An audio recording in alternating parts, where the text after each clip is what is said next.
बिस्मिल्लाहिर्रहमानिर्रहीम। मैं हूं हाफिज़ एहसान अहमद, एनालिस्ट बाइट के साथ। आज जिस टॉपिक पे मैं बात करूंगा वो इस वक्त बड़ा पाकिस्तान के अंदर एक करंट लीगल एक टॉपिक है और उसकी इब्तदा जो थी वो हुई थी 7 मार्च 2022 को। एक मीटिंग हुई थी जो पाकिस्तान के एम्बेसडर थे यूनाइटेड स्टेट्स के अंदर और असिस्टेंट सेक्रेटरी जो फॉरेन अफेयर्स थे यूएसए की, उनकी एक मीटिंग हुई थी। और उस मीटिंग के बाद जो था पाकिस्तान के अंदर एक नई सिचुएशन जो है वो डेवलप हुई और चलते चलाते वो बात जो है आज पहुंची है उस साइफर केस की बुनियाद के ऊपर। और आज इस जो हमारे स्पेशल जज हैं उनकी अडयाला जेल के अंदर एक हेयरिंग थी, उन्होंने हेयरिंग कॉन्डक्ट की है और 12 तारीख जो है उन्होंने उसके अंदर फिक्स किया फॉर चार्ज फ्रेम। तो मैं थोड़ा सा इसके अंदर आपको फैक्ट्स पे लेके जाऊंगा और इस केस की जो इस वक्त लीगल स्टेटस क्या है, ताकि फिर इसका वे फॉरवर्ड जो है वो तो अदालत जो भी फैसला करेगी। बट मैं ये समझता हूँ इस केस का जो भी फैसला आएगा वो पाकिस्तान का जो लीगल कॉन्स्टिट्यूशनल एक और पॉलिटिकल एक चैप्टर्स हैं उनके अंदर इसका बड़ा इफ़ेक्ट आएगा इन सारी चीज़ों का। अब 7 मार्च की जो मीटिंग थी उसके बाद रिपोर्टेडली जो है वो ये है कि 8 मार्च को फॉरेन ऑफिस ने अप्रोच किया principal secretary to the prime minister कि जी ये एक साइफर आया है और हमारे फॉरेन मिनिस्टर भी ऑलरेडी उनके बोर्ड इस सारे प्रोसेस के अंदर ऑन बोर्ड हैं। और उसके बाद ये मामला जो है वो प्राइम मिनिस्टर ऑफ पाकिस्तान के अंदर गया और फिर एक और मीटिंग भी हुई। और उस मीटिंग के बाद 27 मार्च को एक पब्लिक मीटिंग हुई जिसके अंदर जो फॉर्मर प्राइम मिनिस्टर थे उन्होंने उस लेटर को वेव किया और कहा कि वो ये है वो लेटर जिससे कॉन्स्पिरेसी जो है वो पाकिस्तान के अंदर जो है रिजीम चेंज के मुतालिक है। और उसके बाद 31 जो आपका मार्च है वहाँ के ऊपर एक नेशनल सिक्योरिटी की मीटिंग हुई और नेशनल सिक्योरिटी की मीटिंग के अंदर एक डिमार्शे जो है वो भी यूनाइटेड स्टेट्स ऑफ अमेरिका को दिया गया। उसके बाद 9 अप्रैल को एक दोबारा 9 अप्रैल को वोट ऑफ नो कॉन्फिडेंस हुआ और वोट ऑफ नो कॉन्फिडेंस के अंदर जो पहले होना था मार्च के अंदर, लेकिन उसको फिर सुप्रीम कोर्ट ऑफ पाकिस्तान ने जब इंटरवीन किया तो उसके बाद ये मामला जो है ये 9 अप्रैल को गया और पाकिस्तान के अंदर vote of no confidence succeed हुई। और उसके बाद जो था 22 अप्रैल 2022 को एक दोबारा मीटिंग हुई इसी क्लासिफाइड डी क्लासिफाइड इंफॉर्मेशन के ऊपर। अब पाकिस्तान का कानून ये कहता है, जो ऑफिशियल सीक्रेट एक्ट है, कि पाकिस्तान के अंदर कोई भी शख्स अगर गवर्नमेंट में काम करता है या पब्लिक ऑफिस होल्डर्स है तो वो कोई ऐसी चीज़ जो है जो उसके इल्म के अंदर लाई जाए और कानून उसकी इजाज़त न देता हो वो उसको ना शेयर कर सकता है ना कम्युनिकेट कर सकते। और इसके लिए 1923 का ऑफिशियल सीक्रेट एक्ट जो है वो मौजूद है और सेक्शन 5 जो है और सेक्शन 9 इन दोनों इश्यूज़ को एड्रेस करता है कि कोई शख्स अगर वायलेट करता है इस इंफॉर्मेशन को डी क्लासीफाई करता है जो उसके नॉलेज के अंदर लाई जाए तो उसकी सज़ा जो है वो 14 साल भी हो सकती है, उसकी सज़ा जो है वो डेथ भी हो सकती है। तो उसके बाद जब ये दोबारा मामला जो है वो एक कंप्लेंट की सूरत के अंदर एफआईए के अंदर गया और कंप्लेंट जो थी वो फॉर्मर सेक्रेटरी इंटीरियर ने फाइल की जुलाई के अंदर। उसके बाद एक इन्वेस्टिगेशन हुई, उस इन्वेस्टिगेशन के बाद 15 अगस्त 2023 को एक इसके ऊपर एफआईआर हुई और उसके अंदर कुछ लोग जो थे वो नामजद किए गए जिसमें फॉर्मर प्राइम मिनिस्टर भी थे, फॉर्मर उसके अंदर फॉरेन मिनिस्टर भी इसके अंदर शामिल थे। और इस दौरान दो चीज़ें जो हैं वो बड़ी इसके अंदर आई। एक इसके अंदर इम्पॉर्टेंट चीज़ ये आई कि जो प्राइम मिनिस्टर के प्रिंसिपल सेक्रेटरी थे उन्होंने 161 की भी स्टेटमेंट दी, 164 की भी स्टेटमेंट दी और दोनों जगह जो है उन्होंने कहा कि ये जो चीज़ें हुई हैं इसको पॉलिटिकली मैनिपुलेट करने की कोशिश की गई है।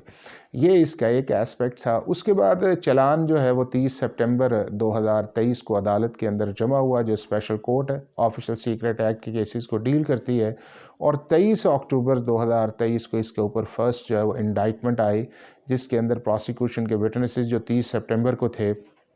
उनकी भी एक लिस्ट आई और 23 को चार्ज जो है वो फ्रेम किया गया। और चार्ज फॉर्मर प्राइम मिनिस्टर और फॉर्मर मिनिस्टर के आया कि उन दोनों ने 27 तारीख को जो पब्लिक मीटिंग की है उस मीटिंग के अंदर एक चीज़ उन्होंने जो डी क्लासीफाई की है, जो क्लासीफाइड इंफॉर्मेशन थी जो उन्हें नहीं इजाज़त देती थी, ना उनका ऑफिस इजाज़त देता था ना ओथ इजाज़त देता था, और ये सेक्शन 5 और 9 की वायलेशन है।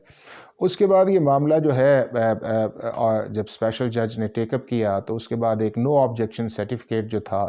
वो जेल ट्रायल का वो मिनिस्ट्री ऑफ लॉ ने 29 अगस्त को किया। उसके बाद कुछ प्रोसीडिंग्स इसके अंदर हुई, चार्ज फ्रेम होने के बाद विटनेसेस रिकॉर्ड हुए और मामला ultimately Lahore Islamabad high court के अंदर गया।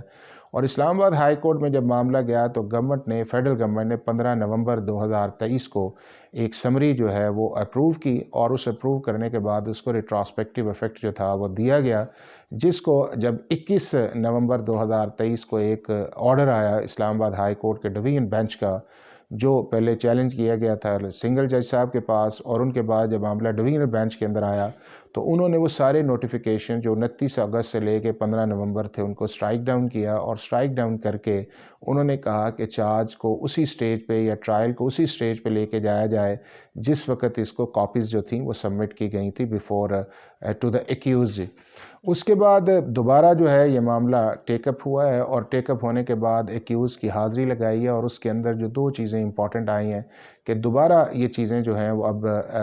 ट्रायल इन जेल के अंदर चली गई हैं, जिसको एक एडमिनिस्ट्रेटिव जज या जो प्रिजाइडिंग जज है उन्होंने इसको गवर्नमेंट को लिखा, और गवर्नमेंट ने फेडरल मिनिस्ट्री ने लॉ एंड जस्टिस ने उसके ऊपर एक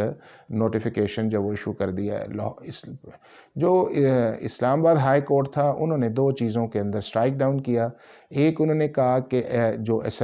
प्रोसीडिंग्स है उसकी रिट्रोस्पेक्टिव इफेक्ट फेडरल गवर्नमेंट की जेल ट्रायल के हवाले से वो नहीं दी जा सकती, और जो चीज़ें अब तक हुई हैं उनको उन्होंने नल एंड वाइड कहा, और साथ ही उन्होंने कहा कि जेल के अंदर ट्रायल हो सकता है अगर उसके अंदर आप सर्टेन रिक्वायरमेंट्स जो हैं वो आप पूरी करते हैं, जिसके अंदर ये है कि मीडिया को एक्सेस होनी चाहिए, जिसके अंदर जो है लोग पब्लिक भी वहाँ पे जा सकें, और एक्यूज़ भी अगर चाहे तो जो उसकी लिस्ट है उसके मुताबिक आप उसको इंश्योर करें। तो ये चीज़ जो एक गवर्नमेंट की फेवर के अंदर आई वो ये आई कि जेल ट्रायल हो सकता है, और वायलेशन जो 352 CRPC का उसका भी हवाला दिया गया कि वो प्रोसेस नहीं है। अब दोबारा जब उन्होंने स्पेशल जज ने इस ट्रायल को जेल के अंदर करने का आगाज़ किया है, तो पहले एक्यूज़ की प्रेजेंस थी, और आज जब हेयरिंग वहाँ पे हुई है तो एक्यूज़ आए हैं, और हमारा सेक्शन 265C जो है क्रिमिनल प्रोसीजर कोड का, उसके अंदर अब सप्लाई ऑफ कॉपीज़ हैं, और 7 दिन का कानून कहता है उसके अंदर टाइम है, और अब 12 दिसंबर जो है वो केस को फिक्स कर दिया गया है फॉर चार्ज फ्रेम। दो चीज़ें बड़ी इसके अंदर इंपॉर्टेंट है। एक इंपॉर्टेंट ये है कि क्या पाकिस्तान का ऑफिशियल सीक्रेट एक्ट जो है वो पाकिस्तान के सारे ऑफिस पे अप्लाई करता है, जिसमें पब्लिक ऑफिस होल्डर्स भी हैं या उसके अंदर जो गवर्नमेंट ऑफिशल्स भी हैं, और अगर करता है तो उसका कॉन्सिक्वेंस क्या है। और दूसरा ये है कि जिसके अंदर अभी प्राइम मिनिस्टर ऑफ पाकिस्तान ने एक इम्यूनिटी ली है, और उस इम्यूनिटी के अंदर उन्होंने कहा है कि आर्टिकल 248 के नीचे ये है कि अगर मैं कोई अपने डिस्चार्ज ऑफ ड्यूटी कर रहा हूँ तो उसके अंदर ये है कि कुछ चीज़ें जो हैं वो मैं पब्लिक के लिए उसको डिस्क्लोज़ कर सकता हूँ। तो जहाँ पे आप डिफेंस वाली साइड जो है वो इम्यूनिटी ले ले तो फिर जो बर्डन है वो प्राइमरीली जो है वो शिफ्ट हो जाता है डिफेंस साइड पे। अदरवाइज़ ये प्रोसिक्यूशन की रिस्पॉन्सिबिलिटी है कि वो चीज़ों को साबित करे। तो ये सारी चीज़ें इस तरह हैं कि जो अगले इस्लामाबाद हाई कोर्ट की एक जजमेंट भी आई है जिसके अंदर उन्होंने कहा है कि 4 हफ्तों के अंदर इसका फैसला किया जाए। लेकिन इंपॉर्टेंट मैं समझता हूँ इस चीज़ के अंदर ये आएगा कि प्रोसिक्यूशन अपने केस बिल्टअप करती है और डिफेंस जो है वो किस तरह सेक्शन 5 या सेक्शन 9 से अपने आप को निकालती है या आर्टिकल 248 की इम्यूनिटी जो वो लेती है। तो ये सारी चीज़ें एविडेंस के अंदर भी आएंगी और उसके अंदर जो है प्रोसिक्यूशन अपने जितने भी विटनेसेस उन्होंने साइट किए हैं जो फॉरेन ऑफिस के हैं या उसके बाद प्राइम मिनिस्टर के प्रिंसिपल सेक्रेटरी जो रहे हैं उनकी स्टेटमेंट भी है, उनको एज ए प्रोसिक्यूशन विटनेस किया गया है। दो चीज़ें इसके अंदर बड़ी वाज़ेह हैं। एक ये है कि पाकिस्तान का ऑफिशियल सीक्रेट एक्ट जो है वो सब पे अप्लाई होता है, और दूसरा उसके अंदर ये है कि अगर इम्यूनिटी है तो वो किस हद तक 248 की इम्यूनिटी ले सकते हैं कि जब लॉ के अंदर जो है वो आपको इसकी इम्यूनिटी प्रोवाइडेड ना हो। दूसरा इसके अंदर जो इम्पोर्टेंट है वो ये है कि जो 2023 के अंदर अमेंडमेंट्स आई थी ऑफिशियल सीक्रेट एक्ट के अंदर, उसका इतलाक इस केस पे नहीं आएगा। और इस चीज़ को जो है वो जो स्पेशल जज है उन्होंने वाजे भी किया है कि सेक्शन 5, 8, 5 या 9 वो वही होगा जो उस अमेंडमेंट से पहले का है। तो ये सारी चीज़ें अब ट्रायल के अंदर जाएंगी, प्रोसिक्यूशन अपनी एविडेंस लेके आएगी, डिफेंस उस पर जिरा करेगी, और उसके बाद एक 342 की स्टेटमेंट से पहले जो है वो एक्यूज़ के पास एक मौका होगा कि वो अपने डिफेंस विटनेसेस अगर लाना चाहें 340 के अंदर तो वो लेके आएँ, या एक्यूज़ बताते खुद जो है वो ओथ पे आके स्टेटमेंट देना चाहे तो वो उसके अंदर है, फिर 342 की स्टेटमेंट, और उसके बाद जो है जो चीज़ है वो इस चीज़ का आर्गूमेंट्स होंगे, और आर्गूमेंट्स के बाद एक फ़ैसला किया होगा। लेकिन मैं ये समझता हूँ कि ये जो अगला 1 माह है जिसमें हाई कोर्ट की डायरेक्शन है वो इस केस की सम्मत को भी डिफ़ाइन करेगा और उस प्रोसीडिंग्स को भी डिफ़ाइन करेगा, और इस चीज़ को भी डिफ़ाइन हो जाएगा कि प्रोसिक्यूशन किस हद तक अपने केस को जो है वो आगे लेके गई और डिफेंस किस हद तक जो है सेक्शन 5 या 9 के जो एक्सेप्शंस हैं उससे निकलती है। तो आने वाला 1 माह जो है इस केस के हवाले से बड़ा लीगली इम्पॉर्टेंट है।